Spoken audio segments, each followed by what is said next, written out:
Great to be with you again. It's my honor to bring you the message for today.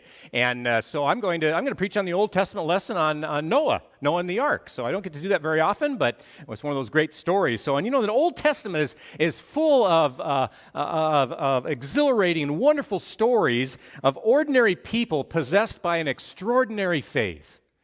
Think of Noah. Consider Noah building this ark of enormous proportions. 300 cubits long and 50 cubits wide and 30 cubits high. Do you remember the Bill Cosby's classic rendition of Noah and the Ark? Remember that? And so Noah, Lord gives Noah the dimensions of the ark in cubits. And then Noah says, "What's a cubit?"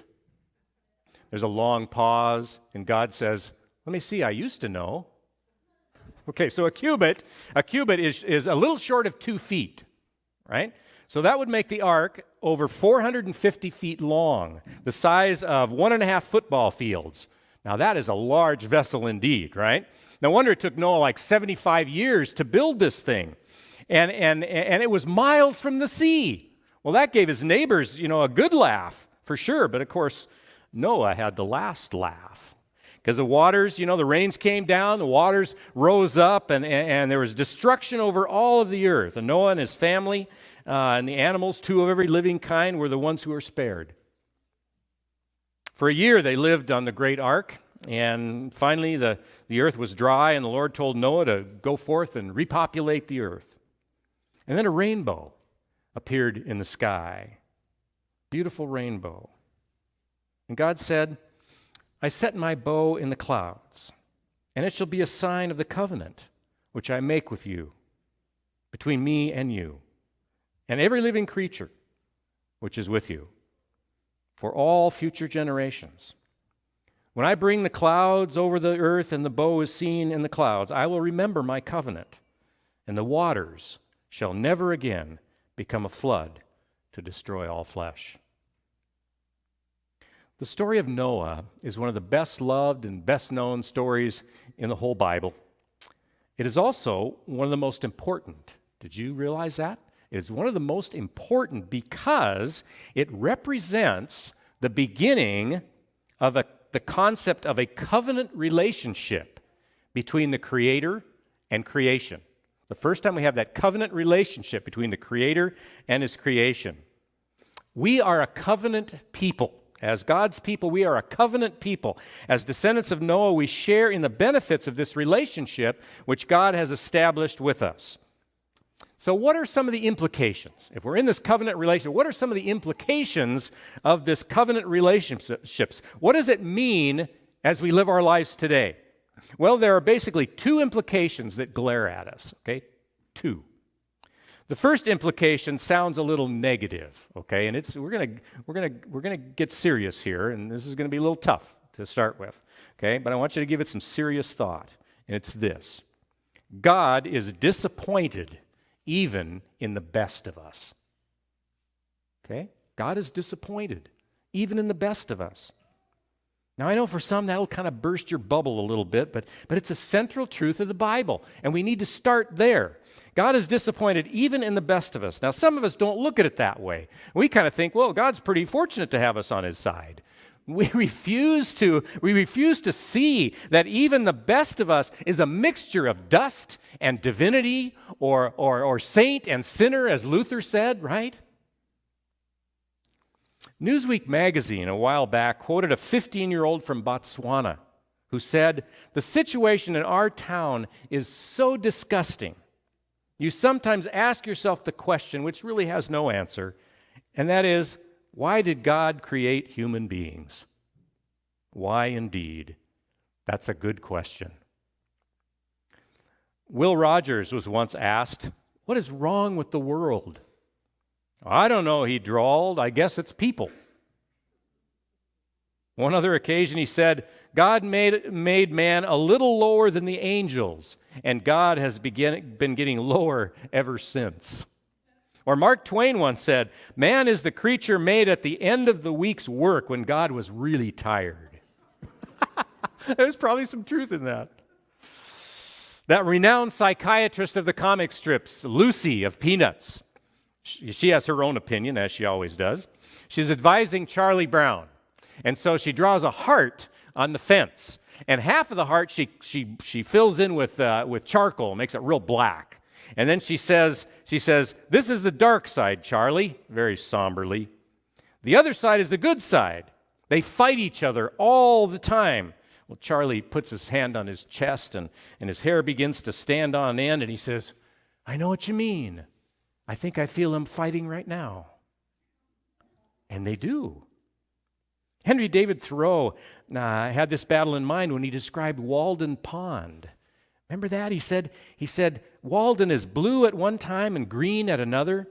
He says, "Even from the same point of view, lying between earth and the heavens, it partakes of the color of both." Thoreau was describing you and me as well as Walden Pond. We too partake of the colors of both heaven and earth. There is a battle within the human heart. There's a battle going on. None of us is immune to it. All have sinned and fall short of the glory of God, Paul says in Romans 3. This sad truth presents a dilemma for the Creator, for our Creator, okay? He made us from the clay of the earth. He fashioned us into His own image. He breathed into us the breath of life. He gave us the ability to love and to desire and to create and to will. More significantly, He endowed us with the most precious gift of all, the freedom to choose. Unfortunately, sometimes we make very poor choices. Every one of us. Call it original sin if you like. There is a basic flaw within our character. Dr. D.T. Niles was preaching about jealousy and competitiveness, and his text was a story of Cain and Abel. "We have bananas in our backyard, free for the picking," said Dr. Niles. "Every morning, my wife lays a banana beside each plate at the breakfast table. Every morning it's the same. The children measure their banana to see who got the longest and who got the shortest." We laugh at that, but it reveals the truthfulness of what G.K. Chesterton said, and that whatever else is true about man, it is certainly true that man is not what he is meant to be. Rebecca West put it this way: "Only part of us is sane. Only part of us loves pleasure and the longer days of happiness, wants to live to 90 and die in peace in a house that we built that will shelter those who come after us. The other half of us is nearly mad. It prefers the disagreeable to the agreeable, loves pain and its darker side, despair, and wants to die in a catastrophe that sets life back to its beginning and leaves nothing of our house save its blackened foundation. Our bright natures fight in us with this yeasty darkness, and neither part is commonly quite victorious, for we are divided against ourselves. God is disappointed even in the best of us." The story of Noah and the flood is the culmination of that disappointment.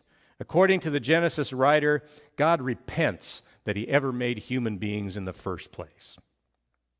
You know, there's an irony in the story of Noah, however. God is so disappointed in humanity that He decides to wipe the slate clean and start over.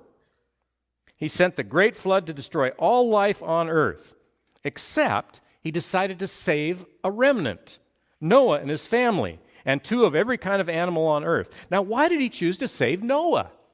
Well, the Bible tells us he was the only righteous man left in the world. But notice, after the floodwaters subside and he leaves the ark, what does Noah do? He goes out and gets drunk. That's what he does. He goes out and he gets drunk, and he falls into sin that would normally bring God's wrath under other circumstances. God chooses the only righteous man on earth, and he turns out to be not very righteous after all. Noah's story is our story. Even at our best, we are not all that God created us to be. That's why one of the words in Greek for sin is hamartia. It comes from archery. It means to miss the mark. It's to miss the mark.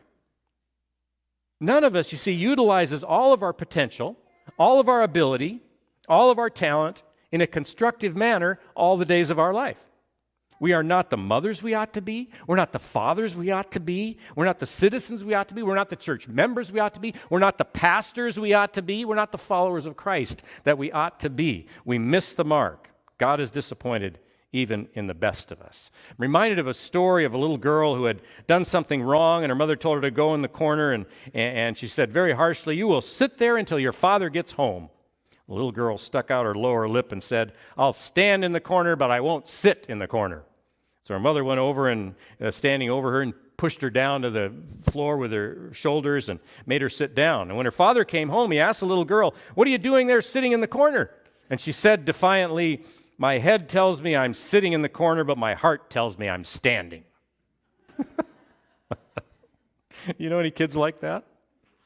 What do you do with a disobedient child?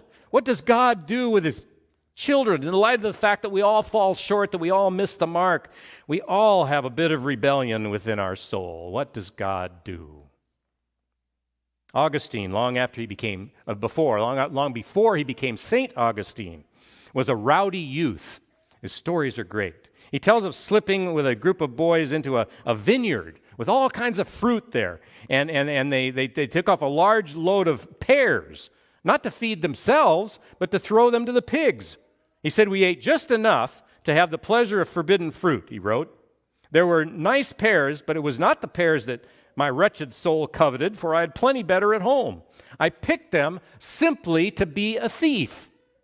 That's what St. Augustine said. Just to be a thief. There is that capacity in every human heart, not just the men and women up behind prison bars, but within our hearts. What is God to do?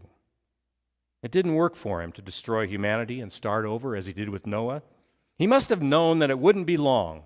It wouldn't be long before humanity slipped back into the slime once again. What is God to do? For you see, God has another problem. God has another problem. It can be stated like this.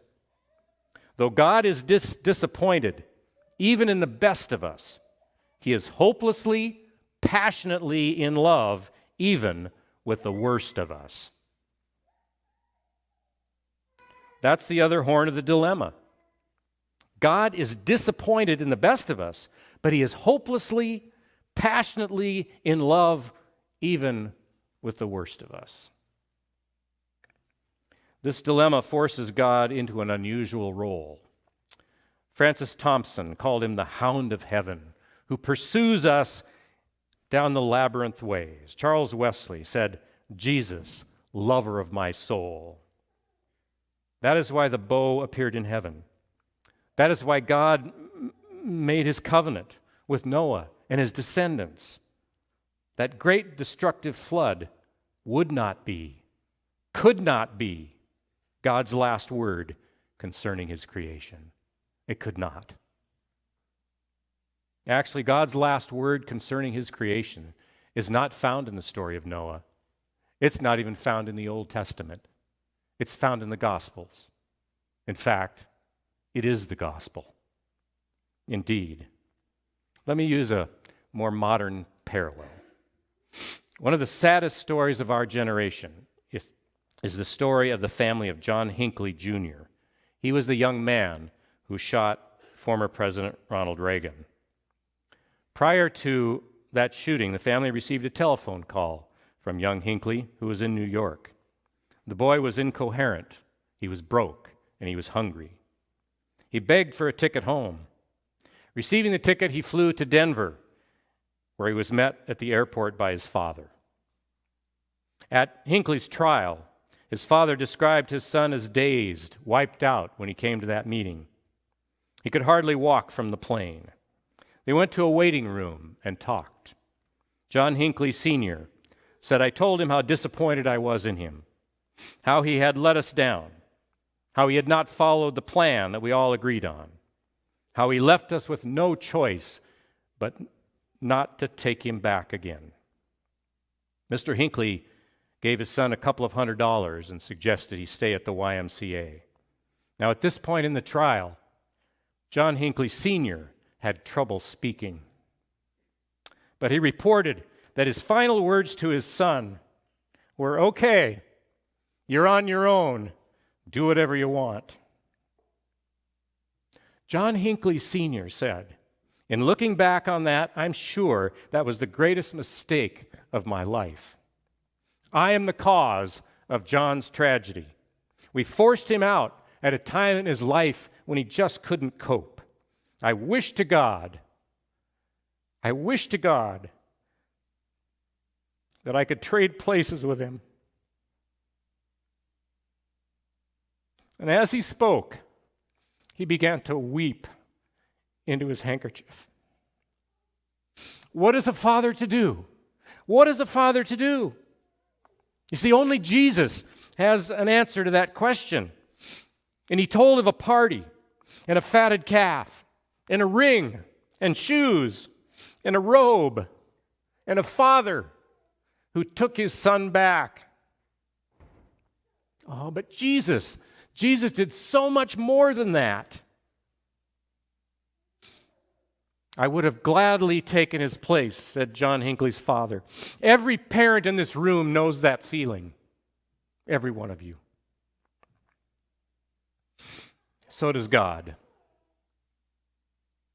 You see, the cross was the natural consequence of the covenant that God first made with Noah.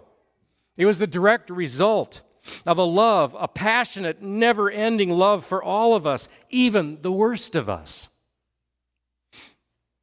Remember, next time you see a rainbow in the sky, will you please remember? None of us are all we should be. But still somebody loves us, and he sent his son to die for us. That's the gospel. That's the good news. A father willing to welcome home a disobedient child. A father willing to take that child's place on the cross of Calvary. That's our God. Don't ever forget that. That's our God, who has a passion and a promise for every single one of us. Thanks for watching. I hope this video can further the discussion of your relationship with Christ, either at home or maybe in the comments below.